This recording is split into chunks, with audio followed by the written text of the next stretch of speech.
programa falando sobre a tal felicidade. Quem é que não quer sentir plenitude, sentir paz, andar feliz? Mas como é que é essa história de ser feliz? Será que nessa vida a gente de fato vai ser feliz? Pode ser feliz? Bom, muita gente não consegue porque tem medo de ser feliz. Talvez hoje você esteja sentindo-se triste, desanimado, frustrado, até depois de ter feito várias tentativas para sentir-se mais feliz. Mas vamos lá, vamos conversar um pouquinho sobre tudo isso e o que a gente pode fazer para dar a volta por cima. Talvez tenha sido um momento, puxa, Cláudia, eu perdi o emprego, eu terminei um namoro, eu desfiz um casamento. Vamos tentar entender com o Carlos Florencio, que é especialista nesse assunto, filósofo com formação terapêutica, coach, o que é que a gente pode fazer para dar a volta por cima, já que o ano ainda está novinho em folha. Carlos Florencio, prazer recebê-lo.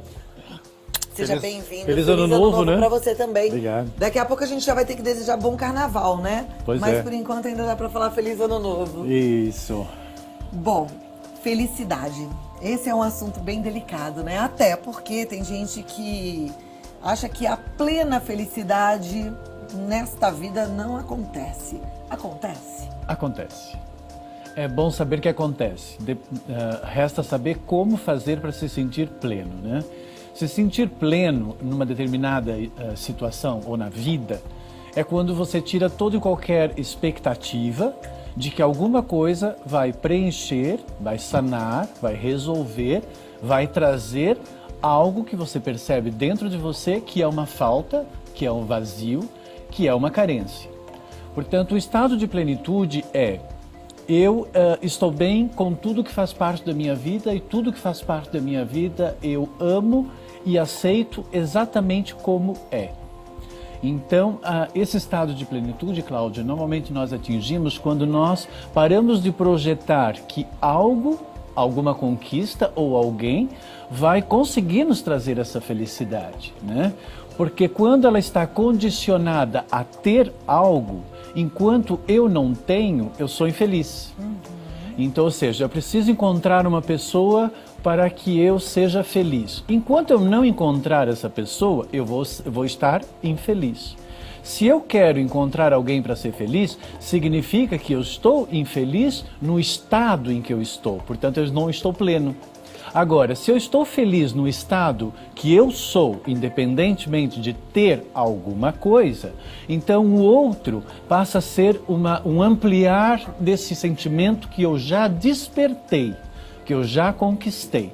Porque as pessoas, elas não nos dão felicidade, elas despertam a felicidade em nós. Esta felicidade nós já temos, como nós já temos o amor lá dentro de nós. Só que ele está, digamos, escondido, ele precisa ser descoberto, ser tirado a coberta de cima para que a gente perceba que está lá. Está lá na nossa essência, está na nossa essência divina, né? Se somos filhos de Deus, né? Se somos provenientes dessa divindade, então viemos da fonte que é o amor. Portanto, essa fonte do amor e da felicidade, ela está na origem da existência que dá o princípio da vida. Então, nós já pelo simples fato de existirmos, já devemos estar gratos e sermos felizes. Porque já foi nos dada a oportunidade de poder existir e evoluir por meio das experiências da vida para que possamos então transcender constantemente aquilo que nós somos e atingir novos estados, novos objetivos, consequentemente evolução. E isso já é um estado de plenitude e felicidade. Agora, quando você sente aquele vazio, quando você sente a falta, quando de repente as pessoas começam, né, ontem até eu estava falando com uma paciente minha sobre isso, né, que uma das questões dela era um sentimento de vazio e de solidão e de perda quando as pessoas saíam da vida delas. Então, quando as pessoas saíam, ela de alguma forma ela sentia como se ela estivesse sendo abandonada, como, será que eu não sou boa o suficiente? Por que essa pessoa está indo embora? Por que ela não fica comigo? Por que ela não continua comigo, né? Eu digo que as pessoas, elas não estão mais um dia na minha vida, elas estão sempre menos um dia na nossa vida. Então, amanhã elas podem não estar mais com a gente. Então, a única coisa que eu considero considero como eterna na nossa existência somos nós mesmos, né? As outras pessoas, elas vão e elas vão ir. Nós temos que saber trabalhar aqui a questão do tempo que as pessoas vão estar na nossa vida e o desapego quando a vida propõe que ela vá para um outro caminho e que estejamos livres para viver outros processos. Então, a infelicidade, né, a decepção, a mágoa, o ressentimento, ou todo e qualquer sentimento que é contrário a essa felicidade, é quando nos deparamos com uma realidade adversa daquela que nós imaginávamos viver. Né? Eu achei que eu ia viver para sempre com aquela pessoa. Eu achei que eu ia estar sempre naquele trabalho. Eu achei que meus filhos iam estar sempre comigo. Né? Então, eles não vão. Vai chegar uma hora que a coisa vai seguir o seu rumo. Então, da mesma forma que temos que aprender a viver com as coisas, temos que saber e voltar a aprender a viver sem elas. E quando a gente atinge esse estado de apego e desapego, que é uma das funções da energia do amor, é quando nós realmente podemos dizer que estamos próximos dessa felicidade plena. Gostou? Gostei. Tá vendo? Isso é bom. Eu tava falando disso até, porque assim, para mim, isso chama paz, que excede o entendimento, né? E a minha relação com Deus me dá essa felicidade que independe do outro. Isso é muito bom, que é me sentir plena mesmo. Isso é maravilhoso. Agora, vamos tentar ajudar. E você percebe uma coisa, desculpe interrompê-la, que você é uma pessoa que eu percebo que você é muito devota de Deus, acredita muito em Deus, como eu também e tal. E você percebe que é uma presença, não é uma presença.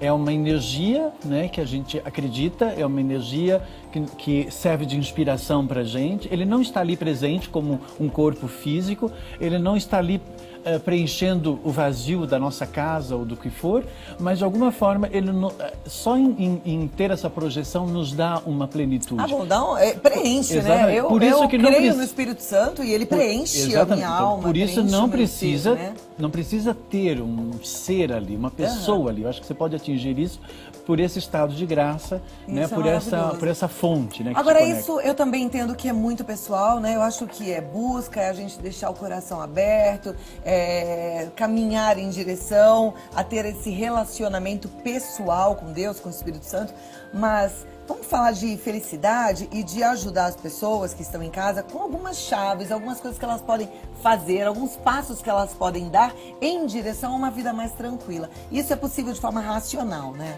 Com certeza, né? Aliás, eu sou terapeuta e nós trabalhamos com a lógica, né? Como filósofo, eu trabalho com a lógica. Existe uma coisa que se você procura felicidade, é porque você não encontrou ela dentro de você. Dentro de uma lógica, se você procura felicidade, é porque você não tem. Se você não tem, você é infeliz, né? Então, você é um ser infeliz.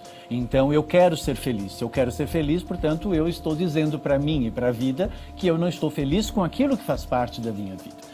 Então, aí eu vou sair no meu processo de vida procurando por essa felicidade. Então, eu vou procurar alguém que me faça feliz, aquele trabalho que me faça feliz, aquela situação que me faça feliz. Portanto, nós vamos querer buscar lá de fora para tentar preencher isso.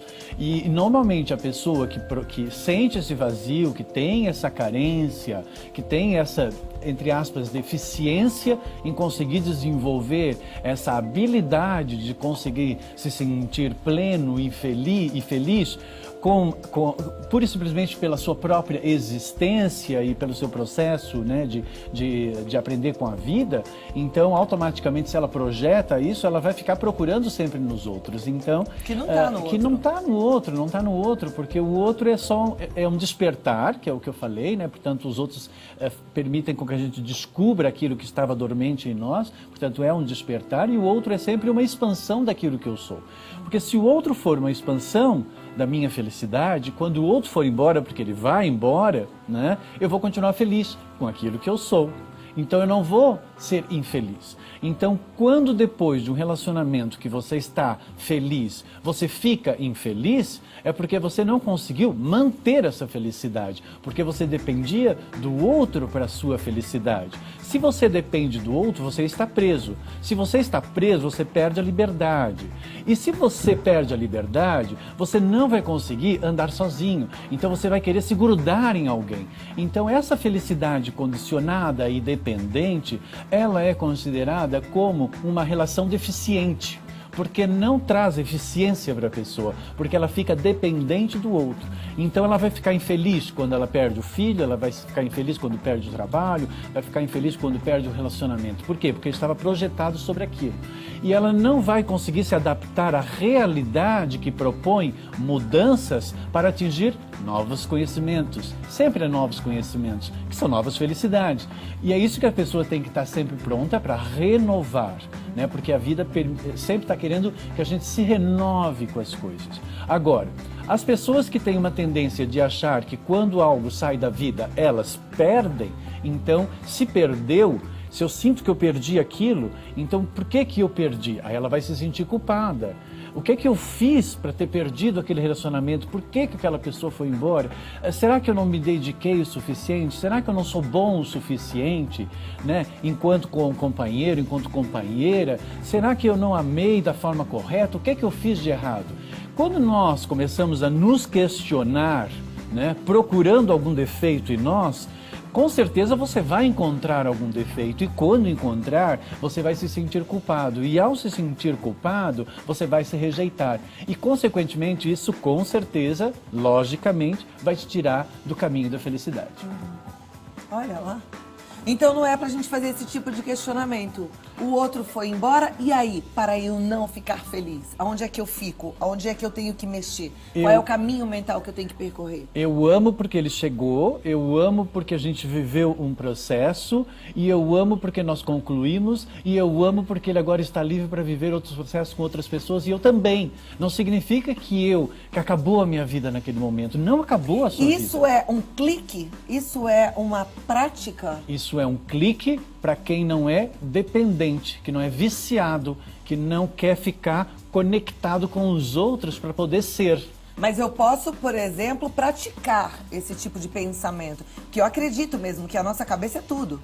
Você pode praticar, mas, Cláudia, infelizmente, uma das minhas especialidades é a área do inconsciente, são os traumas, são os mecanismos de autossabotagem que ficam presos lá no inconsciente da pessoa, que a pessoa não tem consciência e que ele acaba dominando a pessoa, né? Eu desenvolvi técnicas para justamente romper e eliminar isso. O que acontece? Se aquela menina ou aquele menino, aquela criança, né, de repente a mãe não deu atenção porque trabalhava, o pai também trabalhava, portanto, e aquela criança de repente achou que ela não era tão importante na vida dos pais, ou quando ela faz alguma coisa, os pais não têm tempo para dizer, que bonito, não sei o quê, porque você sabe que dependendo da família, do nível social da pessoa, a pessoa às vezes nem se dá conta que ela tem que agradar a criança ou dar um incentivo, coisa do gênero, mesmo porque ela também não teve aquilo dos pais dela, portanto é um processo meio que genético quase. Então aquela criança fica ali com aquele sentimento de desvalorização, ou de vazio, ou de não, que aquilo que eu sou de repente não faz tanta diferença na vida do outro. Aí, o que ela aprende aqui? Quando eu sou útil para a pessoa, quando eu presto para a pessoa, quando eu sirvo a pessoa, então aí eu tenho valor, aí eu sou útil, aí eu tenho um sentido para a minha existência. Aí essa pessoa vai pela vida, né, que são casos das pessoas maternais, as pessoas solícitas demais, que normalmente sofrem sempre consecutivamente com decepções, porque elas projetam tudo sobre o outro, fazem tudo para o outro, são enfermeiras, né? Então, são aquelas pessoas que no fundo estão sempre esperando que o outro precise dela para ela se sentir valorizada, reconhecida e útil. Então, elas acham que isso é felicidade, que isso é amor. Isso é o que faz a gente sentir que faz parte de alguém. E quando dá para o outro e o outro não reconhece, se frustra, né? Se frustra, esse que é o problema. Por quê? Porque ela criou essa condição de que eu vou fazer para o outro. Ela acredita que se ela fizer, o outro vai amar. Então, mas o problema é que o outro só absorve. Vamos imaginar que eu só dou para você, faço tudo para você ser feliz, para você estar bem, eu só estou projetando, não é verdade? Você só está recebendo. Em nenhum momento você vai pensar que você está dando tudo que é teu e que você está querendo alguma coisa em troca, né? Por uma lógica, se você está dando tanto para mim, porque isso é um excesso na tua vida. E não, você está dando tudo que é teu e ficando no vazio esperando que eu dê também para preencher o teu vazio, que vai ficar depois que você der tudo que você tem para mim. Então, eu não vou pensar nisso. Mas Até porque também não é o ideal você pensar nisso, porque quando a gente está recebendo, a gente imagina que está recebendo só por amor, e não que a gente está ficando com uma dívida enorme e a gente está em débito com outra pessoa, né? Também então, é ruim, começa a ficar uma relação mas tem pessoas que esquisita aí. fazem isso. Um exemplo bem prático. É como se você abrisse a despensa da sua casa e você pegasse toda a comida que você tem ali, que é o que te mantém a vida, e você dá tudo para os outros. E aí você vê todo mundo comendo, todo mundo feliz e não sei o que, tal. Aí depois você volta para sua casa e você vê que você não tem comida e você fica à espera que alguém traga uma comida para você. Ninguém vem, porque em nenhum momento alguém pensou que você ia dar toda a sua comida e te colocar numa situação de desproteção. Nossa, eu tenho certeza que você aí em casa sabe o que é esse sentimento. E esse sentimento é ruim. E no final das contas você fica culpada porque deu em excesso. No final das contas você fica com mágoa porque ninguém te deu de volta. E você se sente sozinha e abandonada. É isso que a gente quer quebrar hoje. Mas, Carlos, eu queria que você pensasse, eu vou rapidinho ali, enquanto você organiza a sua mente, que a gente pudesse de alguma forma passar um exercício para minha telespectadora que tem essa sensação para que ela possa começar uma nova atitude mental para se livrar desse... Isso é um vício, né? É um vício. Para ela se livrar disso e ser mais feliz. Já, Com tá certeza. bom? Então vamos continuar. Eu tô gostando muito, porque a gente é bem parecido, né? E eu tenho certeza que não é por acaso que você está assistindo ao programa. Isso tudo deve ter batido para você de forma forte. Então vamos aprender agora. Vamos fazer diferente, tá bom? Vamos continuar com o Carlos Florencio? Carlos, eu estou gostando demais desse caminho que a gente está fazendo e eu já sei que tem uma turma em casa esperando.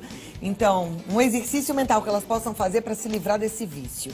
Então, primeiro elas têm que saber o limite. Qual é o limite que eu posso dar que não prejudique a mim mesmo? Né? Qual é o limite? Então, eu digo sempre que o amor nasce da autopreservação e ele finda quando da autodestruição. Então, você tem que saber até que ponto eu posso ajudar o outro que não venha prejudicar a mim mesmo. Será que eu, ao fazer aquilo para aquela pessoa, eu estou tornando ela dependente de mim? Eu estou impossibilitando ela de desenvolver um determinado conhecimento e tornando ela presa a mim, para que dessa forma eu resolva a minha solidão? Ou eu realmente estou sendo uma pessoa solidária, porque eu estou fazendo isso para a pessoa, porque essa pessoa precisa, porque naquele momento ela realmente está com uma dificuldade, ela está com uma deficiência. Então nós, por uma questão de solidariedade, nós apoiamos as outras pessoas, mas nós não podemos suportar a vida da outra pessoa, porque se você suportar a vida da outra pessoa, ela vai ficar dependente do seu suporte. Você vai ser a base onde ela vai estar em cima. Se você sair por algum motivo, ela não vai ter chão, ela não vai ter base. Então, se você torna as pessoas dependentes do seu suporte, automaticamente você está inibindo a pessoa de desenvolver a sua própria segurança. Então, essa não é uma relação amorosa, é uma relação de aprisionamento. E as pessoas que são carentes, que são solícitas, que são maternais, as pessoas que não têm reconhecimento pessoal, as pessoas que sofrem de solidão, que têm síndrome de abandono, coisas do gênero, elas têm uma tendência e elas são expert em perceber quais são as suas deficiências. E elas vão tentar suprir as suas deficiências, mas não para tornar você independente delas, mas sim dependentes dela. Então você tem que romper com essa autossabotagem, você tem que romper porque você acaba sendo uma espécie de parasita na vida da pessoa. E isso não é bom, você acaba quase como inibindo o processo da outra pessoa. E se você faz muito para os outros, prejudicando a você mesma, então onde é que está o seu amor próprio?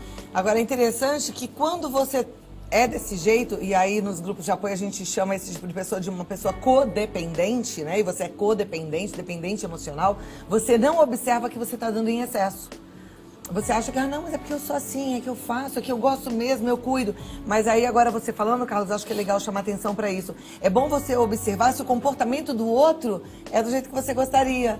Às vezes é um filho que não trabalha, que parou de estudar, que não quer saber de nada. Isso te chateia, mas você não consegue não arrumar a caminha dele, dar o dinheiro para ele botar gasolina, dar o dinheiro para ele sair com a namorada. Vai trabalhar para quê?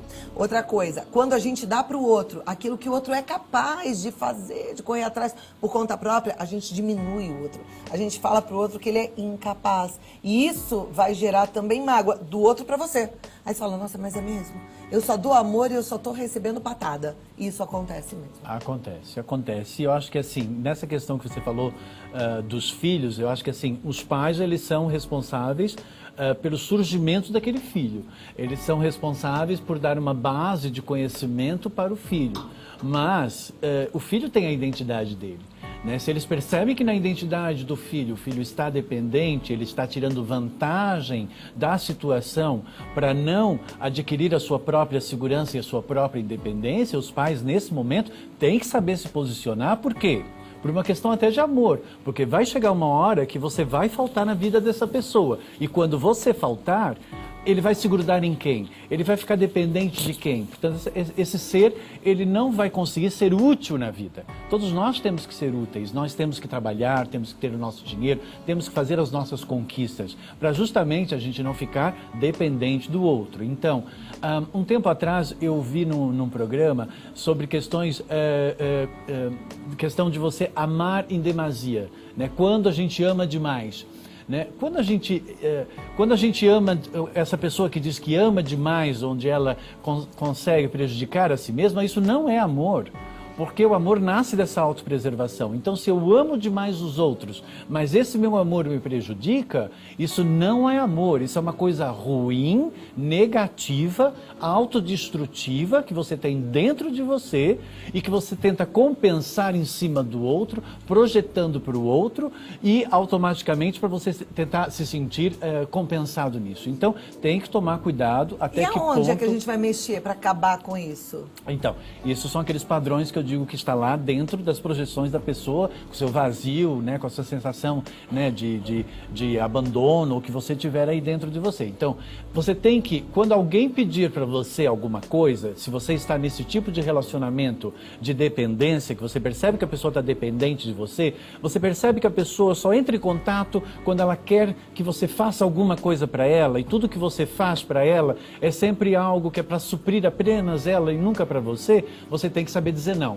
Você tem que fazer a pergunta para você mesmo: o que é que eu quero, o que é que para mim é importante nesse momento? Se você naquele momento você não está afim de fazer aquilo, diga não. E ao dizer não, não se sinta culpado, porque a outra pessoa, ela vai querer que você se sinta culpado porque você está pensando em você nesse momento. Porque normalmente você não pensa em você, só pensa no outro.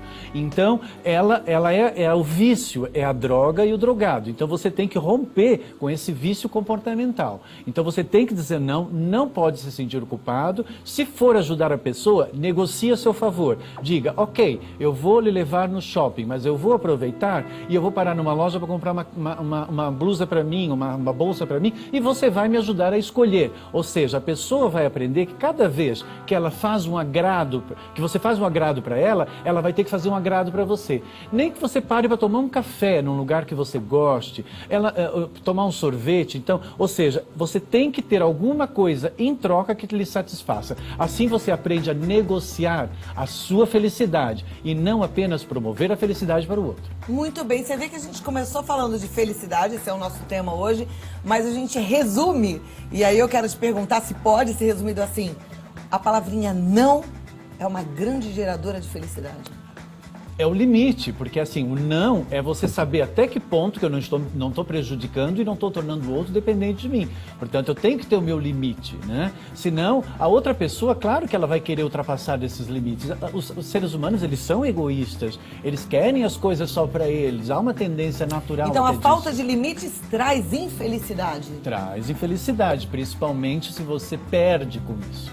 Se você sente que você perde alguma coisa, isso pode trazer felicidade. E eu queria só chamar a atenção para um detalhe. A gente está muito acostumado a ouvir falar de limite, consequência em relação à educação infantil. E eu quero chamar a atenção para uma coisa que é verdade. Limite deve ser aplicado em qualquer faixa etária, em qualquer relacionamento. Existem casais sem limites, marido sem limite, mulher sem limite, chefe sem limite, funcionário sem limite, colega de trabalho sem limite, pai sem limite, mãe sem limite, criança sem limite. E colocar limite é disciplina, é treino e vale a pena, porque é libertador. Com certeza, porque tira a pessoa de uma situação de dependência, né? Então você tem que saber realmente dar o limite, é até que ponto que a minha relação com essa pessoa realmente gera bem-estar a partir do meu bem-estar. Então, é esse que é o limite. É um bem-estar para mim gerar o bem-estar para o outro. Não é apenas o bem-estar para o outro em detrimento do meu próprio bem-estar. Muito bem. Carlos Florencio sempre acrescentando e ajudando muito. Obrigada por ter vindo. Obrigado. Volte mais vezes. Olha, o telefone é o site é www.carlosflorencio.com.br. Vale a pena entrar lá porque tem várias dicas e cursos. E também você pode marcar o seu bate-papo pessoal ou pelo 011 4106 4141. 011 4106 4141. Muito obrigada, tudo de bom. 2017 lindo pra você, viu? E até a próxima. Prazer em recebê-lo, tá? Obrigado.